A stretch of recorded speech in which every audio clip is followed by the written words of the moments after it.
RB. दयावान बहुउद्देशीय सामाजिक संस्थेचा अध्यक्ष मी विश्वभूषण कांबळे. आज रोजी आम्ही पूनम गेट या ठिकाणी अमरण उपोषणला बसलेला आहे. एकमेव कारण म्हणजे यशोधराव हॉस्पिटलमधील पेशंटच्या नातेवाईकांकडून लाखो रुपयाची लूटमार करणारे जे हॉस्पिटल आहे, तिथले ज्या कार्यरत असणारे डॉक्टर आहेत त्यांची कायदेशीर कारवाई चौकशी करून त्यांच्यावर कायदेशीर कारवाई करण्यात आली पाहिजे. यामध्ये जे महाराष्ट्रातून कर्नाटकामधून येणारे जे लोक आहेत त्यांच्याकडून हे लोक सिव्हिल हॉस्पिटलला पेशंट न नेता हे डायरेक्ट यशोधर हॉस्पिटलला नेलं जातं आहे आणि त्या हॉस्पिटलचं आणि ॲम्ब्युलन्सचे हात मिळून काही गोष्ट नाकारता येत नाही. याची चौकशी झाली पाहिजे. तिथून जे मेडिसिन घेतलं जातं आहे ते मेडिसिन त्या लोकांनी मेल टाकून त्यांच्याच हॉस्पिटलमधूनच मेडिसिन घेतली पाहिजे आणि बाहेरून जर मेडिसिन घेतलं तर ते आतमध्ये घेतलं जात नाही आणि हेही डबल भावाने असल्यामुळे त्यांच्याच मेडिसिन हॉस्पिटलमधून घेतलं पाहिजे. त्याची सक्ती त्या लोकांनी केलेली आहे, त्याचीही चौकशी झाली पाहिजे.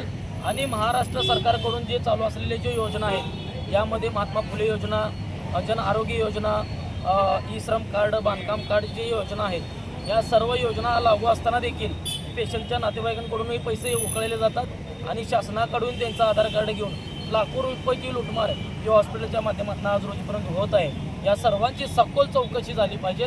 त्या संदर्भात ह्या अगोदर आरोग्य अधिकाऱ्यांना बरेच निवेदन केले, परंतु त्यावर कोणतीही कारवाई आज रोजीपर्यंत आरोग्य अधिकारी मॅडमने केलेली नाहीत.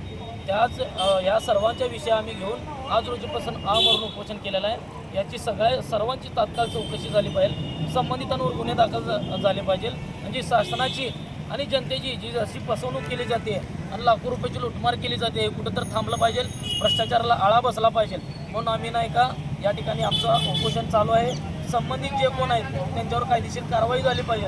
अन्यथा आमचं आमरण उपोषण आहे असं चालू राहील असा आमचा प्रशासनाला आणि त्या हॉस्पिटलला इशारा आहे. बरं ठीक आहे. एक हॉस्पिटल संदर्भात विषय आहे का तुम्हाला सोलापूरची सगळं हॉस्पिटलमध्ये कारवाई व्हावं मागणी आहे?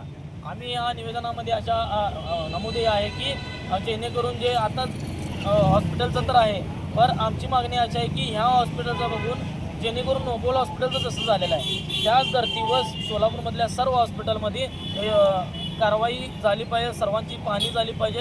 हॉस्पिटलमध्ये बोर्ड आहेत का याचीही पाहणी झाली पाहिजे आणि जे दोषी दिसतात त्यांच्यावर कायदेशीर कारवाई झाली पाहिजे.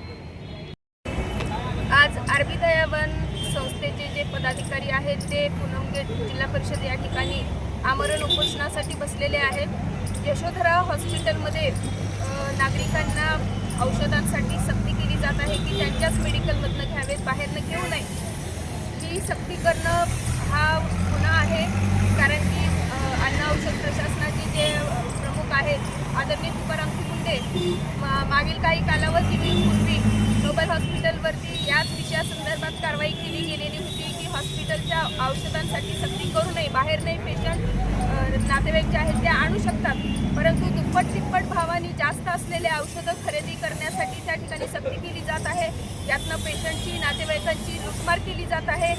आणि असाही आरोप आहे की कर्नाटकातनं असू द्या किंवा महाराष्ट्रातनं इतर ठिकाणावरनं असू द्या, पेशंटला जे आहे ते सिव्हिल हॉस्पिटलला न नेता ॲम्ब्युलन्सवाले यशोधरा हॉस्पिटलमध्येच आणतायत. मग याच्यातनं अशी शंका उपस्थित होते की हॉस्पिटलचं, यशोधरा हॉस्पिटलचं आणि ॲम्ब्युलन्सवाल्यांचे काही लागेबंदे आहेत का, अशी या ठिकाणी शंका उत्पन्न होत आहे.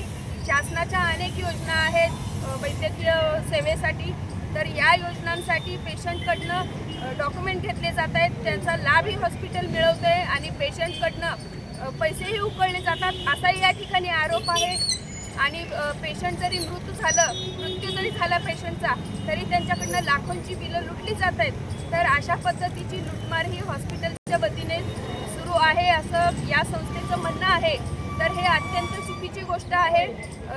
गोरगरीब लोकांची, पेशंटची ही आर्थिक पिळवणूक केली जात आहे.